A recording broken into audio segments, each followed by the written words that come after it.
জয়গুরু বন্দে পুরুষোত্তমম।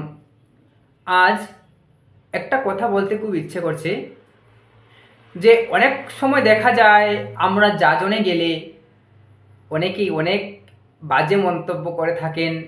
অনেকেই পরম প্রেমময় শ্রী শ্রী ঠাকুরকে নিয়ে, সৎসঙ্গকে নিয়ে অনেক বাজে কথা বলে থাকেন।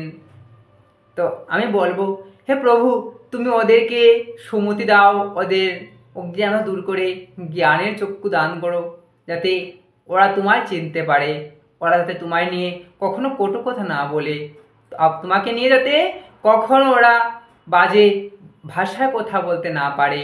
তাই পরম প্রেমময় শ্রী শ্রী ঠাকুরের কাছে আমার একটাই প্রার্থনা, ওদেরকে জ্ঞানের চক্ষু দান করো। আর আমরা যারা ঠাকুরের সন্নিকটে এসেছি, ঠাকুরের সৎ নাম পেয়েছি, ঠাকুরকে চিনতে পেরেছি যে উনি কি রূপে আমাদের কাছে এসেছেন, যারা চিনতে পেরেছি তাদের কাছে আমার একটাই অনুরোধ থাকবে, আমরা যাতে যারা সৎসঙ্গের আশ্রয়ে না আসেনি এখনো, ওদেরকে প্রেম ভালোবাসা দিয়ে ওদের সেই কথাগুলোকে এড়িয়ে চলে আমরা ঠাকুরের নাম ওদেরকে শোনাতে পারি। ওরা যতই আমাদেরকে বাজে ব্যবহার করুক, যতই আমাদের সাথে ঠাকুরের কথা বাজেভাবে বলুক, আমরা যাতে ওদেরকে ঠাকুরের মুখে নিয়ে আসতে পারি, ঠাকুর মুখে করতে পারি, ঠাকুরের চরণে নিয়ে আসতে পারি। আমাদের লক্ষ্য যেন একটাই থাকে, আমাদের ঠাকুরকে ওর মধ্যে প্রতিষ্ঠা করা। তাহলে আমাদের ঠাকুরকে ধরা সার্থক হবে। আমরা যেন ওদের সেই বাজে কথায় বাজে ব্যবহার যাতে আমরা ঠাকুর থেকে বিচলিত হয়ে সরে না যাই, আমাদের মধ্যে যেন সেই ভাবের উৎপত্তি না হয় যে ওরা যা বলছে সেটাই হয়তো ঠিক, ওরা যা বলছে সেটাই হয়তো সত্যি। তাহলে কিন্তু আমাদের নরকেও ঠাঁই হবে না, কারণ হচ্ছে গুরু নিন্দা মহাপাপ। আর আমাদের গুরু তিনি আমাদেরকে রাস্তা দেখাচ্ছেন, যার দয়ায় বেঁচে আছি, যার দয়ায় ভুবনে এসেছি, তার নিন্দা যদি আমরা করি তাহলে আমরা সেই অধম থেকে অধম হয়ে থাকবো। আমরা কখনো জীবনে শান্তি পাবো না, মৃত্যুর পরেও আমাদের ঠাঁই হবে না যদি আমরা গুরু নিন্দা করি। যারা পরম প্রেমময় শ্রী শ্রী ঠাকুরের শ্রীচরণে আসেনি, তাই ওরা ঠাকুরকে চিনতে পারছে না যে কার সম্বন্ধে ওরা বাজে ব্যবহার করছে, কার সম্বন্ধে ওরা বাজে কথা বলছে। তাই ঠাকুরের কাছে সবসময় এটাই প্রার্থনা করবেন যে হে প্রভু, ওদেরকে জ্ঞানের চক্ষু দান করো, যাতে তোমায় ওরা দেখতে পায়। আর আমাদের একটাই লক্ষ্য থাকবে, পরম প্রেমময় শ্রী শ্রী ঠাকুরকে প্রতিষ্ঠা করা। তাহলে দেখবো আমরা ওদের কোনো কথা, ওদের কোনো বাজে মন্তব্য আমাদের গায়ে লাগবে না। একটা ঘটনা বলছি, একদিন একটা মন্দিরের পুরোহিত দাদাকে একজন দাদা বলছেন যে দাদা, আমি আর মন্দিরে আসবো না। তখন সেই মন্দিরের পুরোহিত দাদা বলছেন কিসের জন্য? তখন উনি বলছেন যে আমাকে অনেকেই, যারা সৎসঙ্গে আশ্রয়ে আসেনি, আমাকে ঠাকুরকে নিয়ে অনেক বাজে কথা বলে, যে আমরা ঠাকুরের কাছে এসেছি টাকা উপার্জন করতে, ঠাকুর শুধু টাকা চান, ঘুম থেকে উঠেই আমরা ঠাকুরকে টাকা দেই, উনি মানে এরকম করে অনেক বাজে বাজে কথা আমাদেরকে বলে। তো তখন এই মন্দিরের পুরোহিত দাদা বললেন, ওর হাতে একটা গ্লাসের মধ্যে এক গ্লাস জল দিয়ে ওকে বললেন যে তুমি পুরোটা শ্রীমন্দির দুবার তিনবার করে প্রদর্শন করো, যাতে এক ফুটো জলও সেই গ্লাস থেকে মাটিতে না পড়ে যায়। সেইভাবে সেই দাদাটা হাতের মধ্যে একটা কাঁচা গ্লাসের মধ্যে ভর্তি জল নিয়ে মন্দিরটাকে প্রদর্শন করছে। তিনবার চারবার প্রদর্শন করার পর এসে সেই পুরোহিত দাদাকে বলছে, দাদা আমি ঘুরে এসেছি কিন্তু জল পড়েনি। তখন পুরোহিত দাদা বললেন, কেন এত ভর্তি গ্লাস থেকে তোমার জলটা এক ফুটো মাটিতে পড়লো না?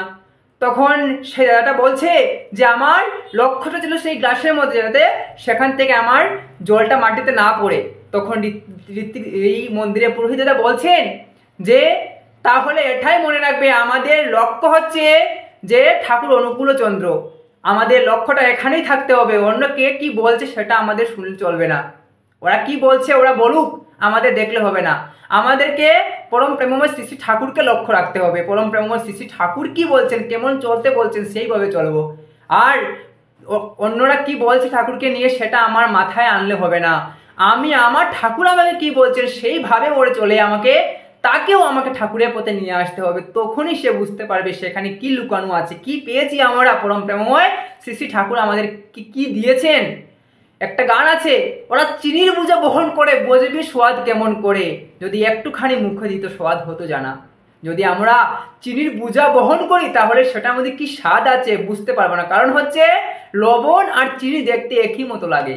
তো আমরা যদি সেই জিনিসটা মুখে দেই, সেই নামটা আচ্ছাদন করি, সেই নামটা আমাদের মধ্যে করে নেই, তাহলেই বুঝতে পারবো সেই নামে কি আছে, সেই নামে কি মধু আছে। নামরসে ডুবে থাকি ব্রহ্মাণ্ড সুন্দর দেখি, আমারে ডুবাই রাখো, হৃদয় আলো করে রাখো। তো আমরা যদি নামরসে ডুবে থাকি, আমরা ব্রহ্মাণ্ডটাকে সুন্দর দেখবো, তাহলে আমরা সুন্দর হয়ে উঠবো। আমি সুন্দর হইয়া সুন্দর দেখিব, সুন্দর করিব সার। আমি সবসময় সুন্দরকে দেখবো, আমরা সবসময় সত্যিটাকে আঁকড়ে ধরে থাকবো, আমরা সবসময় ভালোটাকে, ভালো কথাকে আঁকড়ে ধরে রাখবো, খারাপ কথাটাকে দূরীভূত করব। ঠাকুর বলেছেন সবসময় ভালোটাকে দেখতে, দুষ্টাকে দূরে ফেলে দিতে, তাহলে আমরা ঠাকুরমুখী হতে পারবো। অন্যরা যাই কিছু বলুক, আমরা যাতে সেই কথায় কর্ণপাত না করে পরম প্রেমময় শ্রী শ্রী ঠাকুরকে প্রতিষ্ঠা করে আমাদের জীবনের লক্ষ্য হয়, তাহলে আমাদের জীবনটা, আমাদের মানব রূপে আসাটা আমাদের সার্থক হবে। তাহলে আমরা সৎসঙ্গে যে এসেছি, সৎ নাম পেয়েছি, পরম প্রেমময় শ্রী শ্রী ঠাকুরকে পেয়েছি, তাহলে আমাদের জীবনটা ধন্য হবে। তাহলে আমরা আমাদের লক্ষ্যে পৌঁছতে পারবো। আর আমরা যে ঠাকুরমুখী হতে পেরেছি সেটা আমাদের মুখে বলতে হবে না। আমরা যদি ঠাকুরের ভাব দ্বারা ভাবিত হতে পারি, তাহলে সেই ভাবটা আমাদের মধ্যে নিজে থেকে ফুটে উঠবে। তাহলে আমার মুখে বলতে হবে না আমি সৎসঙ্গী, আমি সৎসঙ্গেও আশ্রয়ে আছি। যখন আকাশে সূর্য উঠে, সেই সূর্যের আলো সবাই দেখতে পায়, বলতে হয় না সূর্যকে যে আমি উঠেছি। সেইভাবে আমাদেরকে চলতে হবে। আমাকে দেখে সবাই বলতে হবে ও ঠাকুরের সন্তান, ও সৎসঙ্গী, তাহলে আমাদের জীবন ধন্য হবে। তাহলে আমরা পরমপিতাকে আঁকড়ে ধরে বেঁচে থাকা সার্থক হবে। তাহলে আমাদের পরমপিতা পৃথিবীতে প্রকাশ পাবেন, আমাদের জীবন সার্থক হবে। সকলকে আবার আনন্দে জয়গুরু, বন্দে পুরুষোত্তমম।